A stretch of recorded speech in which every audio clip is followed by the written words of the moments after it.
영상 하단 더보기란 클릭하시면 간편하게 참여하실 수 있는 링크도 남겨놓을 거니까 이 링크 클릭하셔서 무료 정보방 입장하시기 바라겠습니다. 네, 안녕하세요. 주도현입니다. 오늘 1월 17일 수요일이고요. 오늘 오랜만에 리플 같이 한번 살펴보도록 하겠습니다. 자, 새로 나온 이슈도 있고 우리가 기대해 볼 만한 이슈도 있지만 일단 차트를 먼저 봤을 때는 상당히 그 흐름이 좋지 않다라는 걸 확인할 수가 있습니다. 일단 최근에 단기적으로 이런 상승력을 만들어 놓고 나서 이때부터는 이 고점을 내리면서 하락하는 움직임이 나오고 있고요. 마찬가지로 저점도 내려가고 있습니다. 그래서 이런 하락 추세 채널을 만들고 있다는 게 확인이 되고 있는 거고, 또 최근에는 이 초록색 단기 이평선 라인이 빨간색 장기 이평선 라인 밑으로 내려오는 데드 크로스까지 나오면서 일단 차트 흐름은 좋지 않다라는 걸 우리가 확인할 수가 있죠.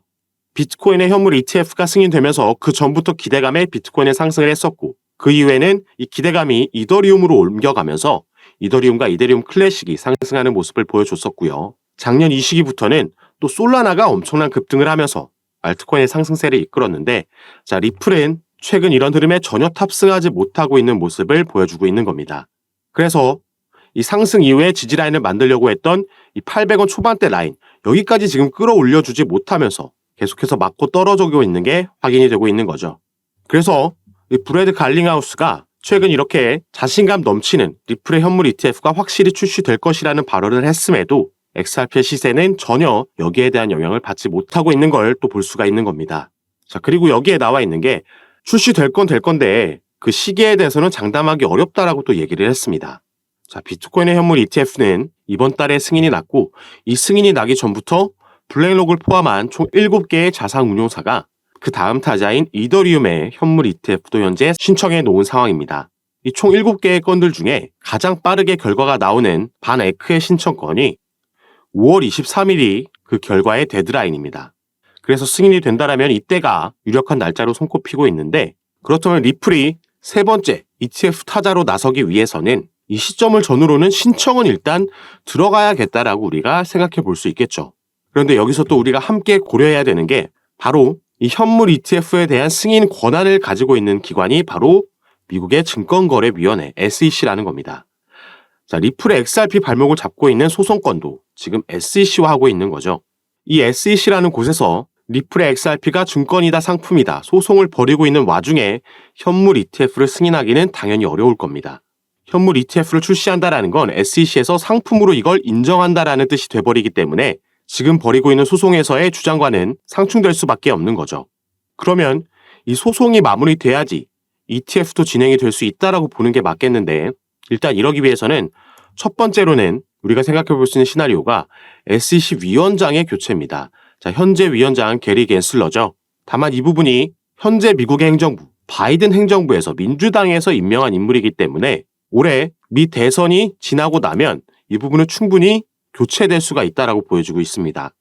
이게 먼저 이루어지고 나서 이게 진행된다라고 하면 빨라도 올해 말 아니면 내년까지도 이게 넘어갈 수 있는 건데, 자, 이걸 빠르게 우리가 원하는 시점 올해 2분기에 이뤄질 수도 있겠다라고 희망을 가질 수 있는 이슈도 분명히 남아 있습니다. 바로 이 소송이 합의로 마무리된다라면 리플은 본격적으로 탄력을 받을 수가 있겠죠. 이 시기가 또 비트코인의 반감기와도 맞물리기 때문에 이 시너지가 나게 되면 리플은 신고가도 갈 수 있다. 이렇게 예상 시나리오도 가지고 갈 수 있습니다. 자, 그러면은 이 합의라는 게 정말 이루어질 수 있는 건지, 이루어진다라면은 그 시기는 언제쯤이 될 수 있는지 이 법정에서 정해놓은 스케줄이 있기 때문에 오늘 영상에서는 이 부분을 함께 살펴보도록 할 건데요. 이 내용이 리플에게는 가장 중요한, 그리고 또 여러분들 투자 판단에도 참고하실 수 있을 만한 정보이기 때문에 오늘 영상 꼭 끝까지 시청해 주시고, 그 전에 밑에 있는 구독과 좋아요 버튼 한 번씩만 눌러주시면 제가 이렇게 영상 제작하는 데 큰 힘이 된다는 점 먼저 말씀드리고, 추가로 영상 밑에 더보기란 클릭하시면 간편하게 참여하실 수 있게 카톡방 링크도 제가 남겨놨습니다. 들어오시면 오늘 살펴볼 이런 리플 관련된 개별적인 이슈들뿐만 아니라 시장 전체에 영향을 주는 거시경제 이슈들, 그리고 또 경제지표 발표들도 있습니다. 당장 이번 달에도 미 연준에서 기준금리를 결정할 거고, 지금까지는 이게 동결될 거라고 예상되고 있는데, 이런 이슈에도 시장이 분명히 반응을 하기 때문에 여기에 따라서 우리가 가져가야 되는 알맞은 종목 선정부터 타점과 비중까지 카톡방에서 가장 빠르게 공유해드리고 있으니까 이런 부분 받아보시면서 저와 함께 투자하실 수 있는 공간이니까요. 여기에도 한 번씩 관심 가져주시고 확인해 주시면 감사하겠습니다. 자, 그럼 지금부터 바로 이 합의 관련 이슈 같이 한번 살펴보도록 하겠습니다. 자, 보시면 친리플 변호사 중 한 명이죠. 제임스 필란 변호사가 이 공식 문건을 업로드해 주면서 이 소식을 전달해 줬습니다. 자, 이 문건에 보시면 The court has reviewed the party's letter dated November 9th. 11월 9일 날 보낸 문건, 이 법원에서 검토했다. 이 문건은 이따가 또 보여드릴 겁니다. 그리고 여기에 따라서 지금 법원의 명령이 이제 내려온 겁니다. 자, 내년 2월 12일까지 양측은 shall complete remedies related discovery. 이 구제 관련해서 이 각종 의견과 증거를 정리해야 됩니다. 그리고 이 remedies, 구제라는 게 바로 이 약식재판 판결문에서 나왔던 기관 대상으로 한 판매, 그리고 여기에 대한 벌금, 이 벌금 합의에 대한 얘기를 하고 있는 거고요.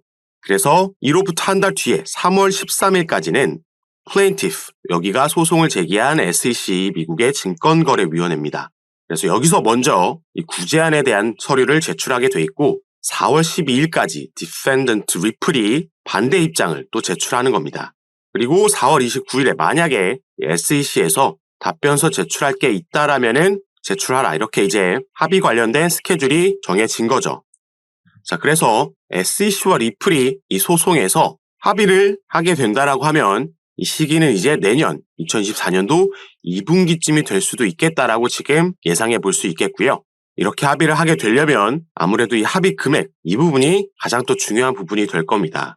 그래서 과연 이들이 얼마에 합의하게 될지, 우선 SEC가 제시했던 금액이 터무니없이 높았고, 그래서 다른 여러 변호사들이 실제로 합의 가능한 금액에 대해서 제시를 하고 또 근거를 밝힌 바도 있습니다. 그리고 합의를 한다고 해서 리플에게만 이득인 것이 아니라 여기서 SEC도 얻어갈 만한 게 있기 때문에 이 합의에 대한 근거와 정황이 하나둘씩 나오고 있는 건데요. 그래서 지금부터는 이런 부분에 대해서 같이 한번 살펴보면서 말씀을 드릴 건데, 그 전에 여러분들, 제가 이런 새롭게 나오는 최신 소식들 가장 빠르게 카톡방에서 공유해드리고 있다라고 말씀을 드렸습니다. 그래서 새벽에도 급등이 나오고 이 상승분을 반납할 때도 어떤 이슈로 이렇게 변동성이 나오고 있는 건지, 이 재료를 알아야지 우리도 거기에 따라서 타점을 잡고 이게 어디까지 가줄 만한 재료인지, 그리고 이 고래들은, 이 자금은 어떻게 움직이고 있는지 파악하면서 대응을 할 수가 있겠죠. 정확하게 리플이 딱 1,000원을 찍고 내려왔다라는 점, 그러면서 위아래로 크게 변동성을 가지고 왔고, 이전에는 비트코인도 그랬고요. 다른 알트코인들도 이렇게 양방향으로 흔드는 모습을 최근 보여주고 있습니다. 그리고 위아래로 이렇게 크게 움직이게 되면 이 선물 포지션들이 강제 청산을 당하게 되죠. 그래서 지금 일각에서는 이 부분을 노린 거 아니냐. 그럼 이 부분을 왜 노릴까요? 그 이후에 움직임이 또 중요하겠죠. 왜 이걸 하느냐. 앞으로 방향성을 어디로 가져가기 위해서 이런 작업이 진행된 건지에 대한 루머도 돌고 있고, 이런 부분 카톡방에서 또 안내해 드리고 있습니다.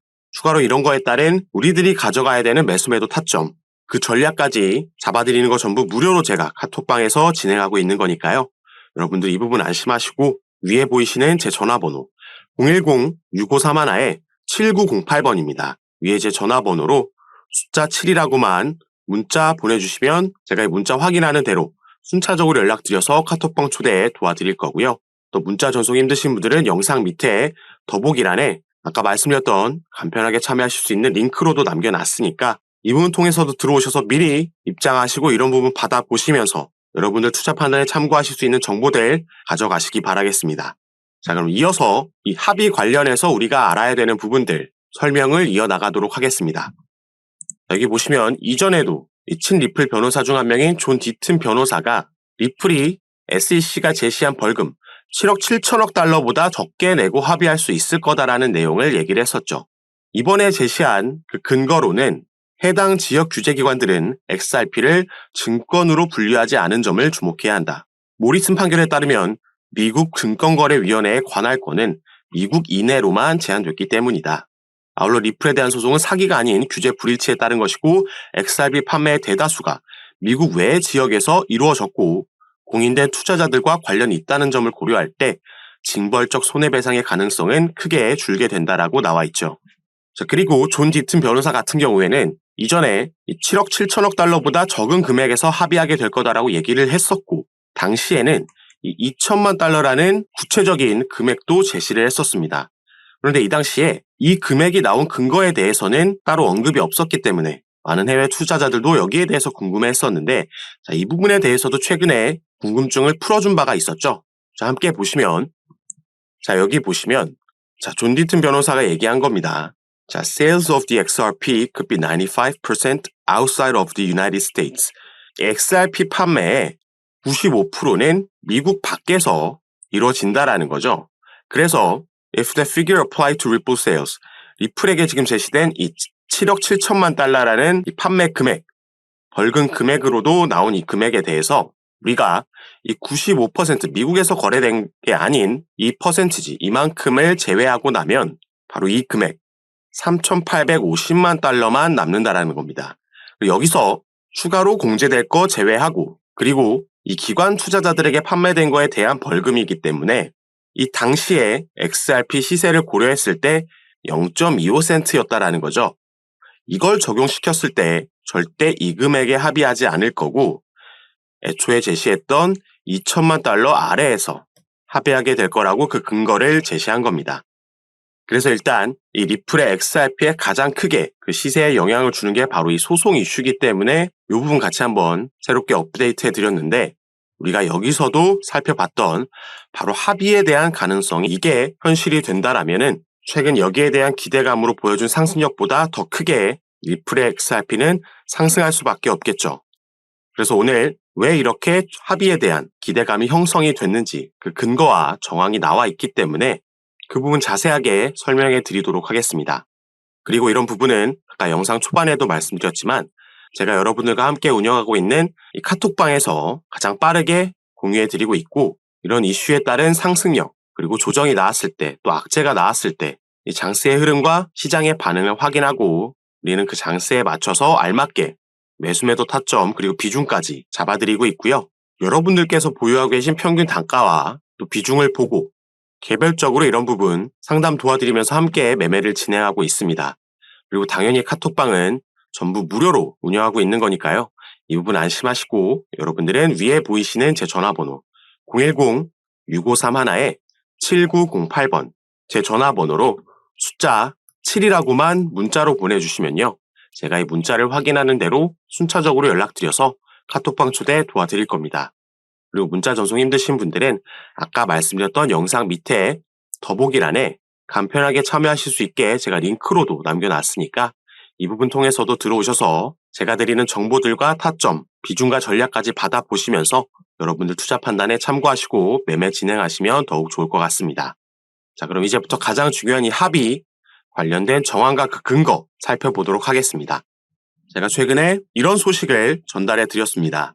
SEC가 항복했다. 바로 이 부분이 현재 리플이 소송을 벌이고 있는 이 SEC 미국의 증권거래위원회에서 리플사뿐만 아니라 리플의 경영진과도 개별적으로 소송을 진행하고 있었는데, 자, 이 경영진에 대한 소송을 취하하겠다라는 입장을 밝혔었죠.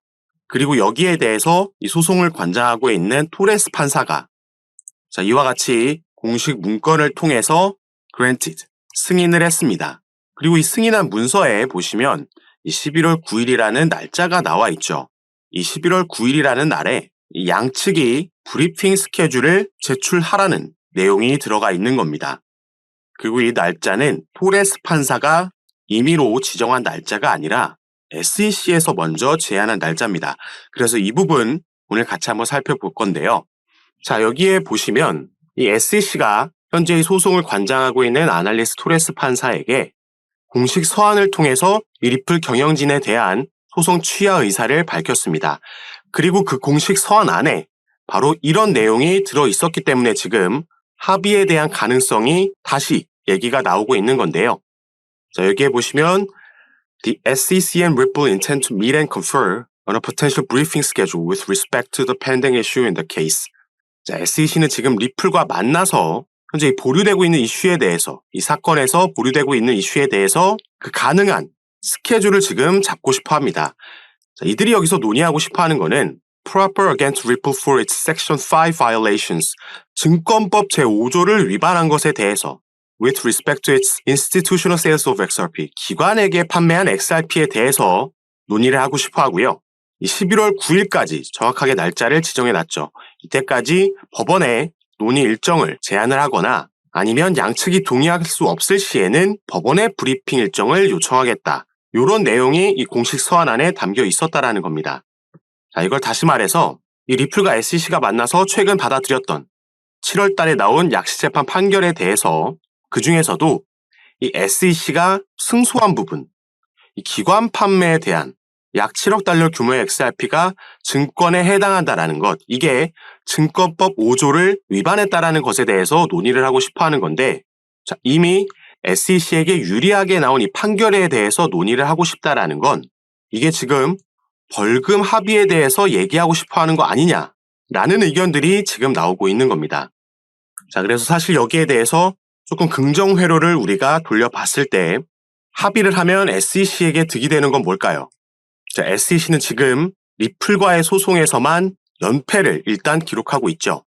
약식재판 판결문에서도 이 개인에게 판매된 2차 시장 판매는 증권이 아니다라는 판결문을 받아들이면서 가장 먼저 1패를 떠안았고, 중간 항소에 대해서도 기각, 명령이 나오면서 2패가 됐습니다.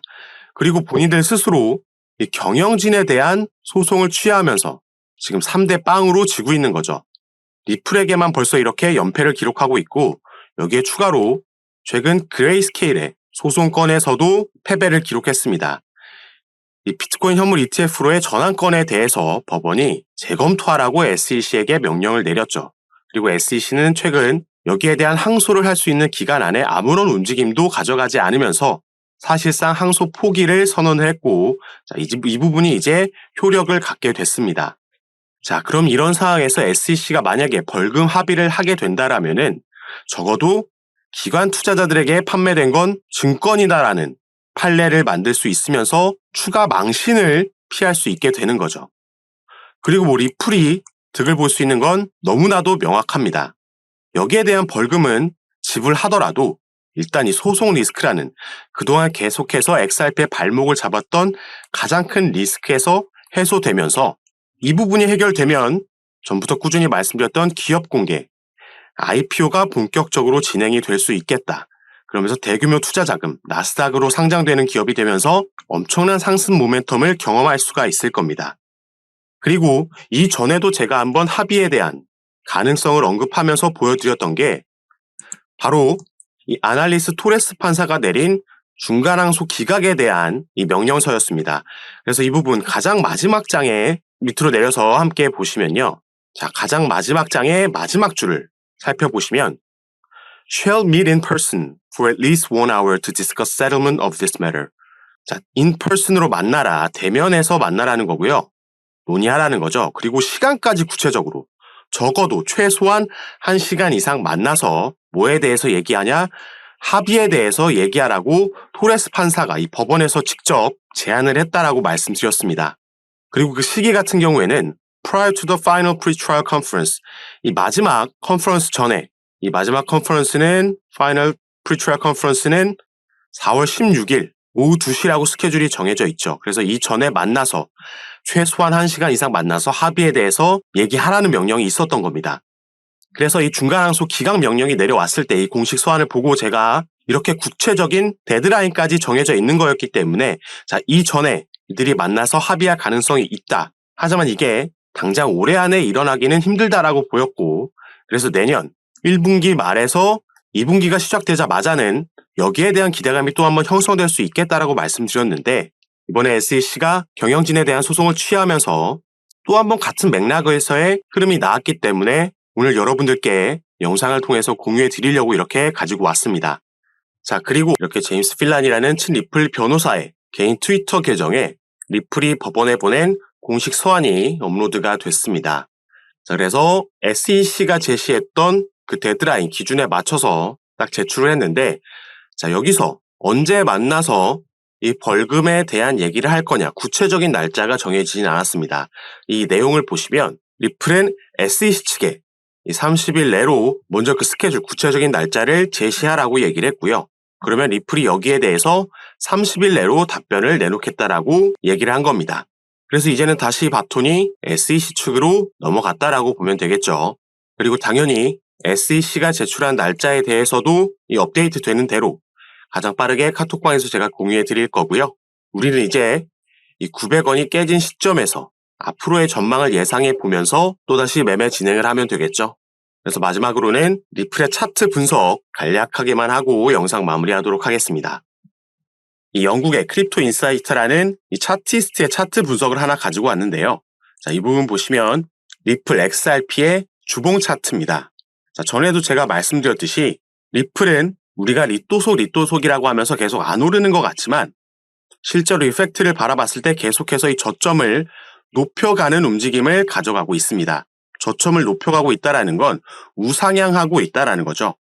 그리고 여기서 긍정적인 신호가 하나 더 포착된 건 바로 이 밑에 RSI 부분, 여기서의 골든 크로스가 나와줬다는 겁니다. 그렇기 때문에 크립토 인사이트라는 차티스트는 16일 내에 이 XRP가 비교적 큰 폭의 상승을 보여줄 것으로 예상한다라고 이런 차트를 공유한 거고, 이 XRP가 주봉으로 봤을 때 이 RSI에서 골든 크로스가 나온 건 지난 7월이 마지막입니다. 자, 당시에 1,000원을 넘게 상승력을 만들어내면서 연중 최고치를 갈아치웠었죠. 그리고 XRP의 미결제 약정도 지난주에 바닥권에서 맴돌았기 때문에 이 부분도 2, 3주 안에 크게 늘어날 것이라고 예상하고 있는 거죠. 그래서 어차피 우리가 리플이라는 종목을 정말 단기로 가져갈 게 아니라면 이렇게 기술적인 분석들도 받아보시고 또 개별적으로 나오는 차트 외의 이슈들, 이 소송 관련해서, IPO 관련해서, 그리고 이 사업 분야, CBDC 관련해서도 새롭게 나오는 소식들 가장 빠르게 받아보시면서 투자하시는 걸 추천드리겠고요. 이런 부분 제가 전부 카톡방에서 공유해드리고 있습니다. 그리고 당연히 이 카톡방은 무료로 운영하고 있는 거니까 이 부분 안심하시고 여러분들은 위에 보이시는 제 전화번호 010-6531-7908번 제 전화번호로 숫자 7이라고만 문자로 보내주시면요. 제가 이 문자를 확인하는 대로 순차적으로 연락드려서 카톡방 초대를 도와드릴 겁니다. 그리고 문자 전송이 힘드신 분들은 영상 밑에 더보기란에 간편하게 참여하실 수 있게 제가 링크로도 남겨놨으니까 이 부분 통해서도 들어오셔서 제가 어떻게 여러분들께 도움 드리는지 직접 확인해 보시고 판단해 보시기 바라겠습니다.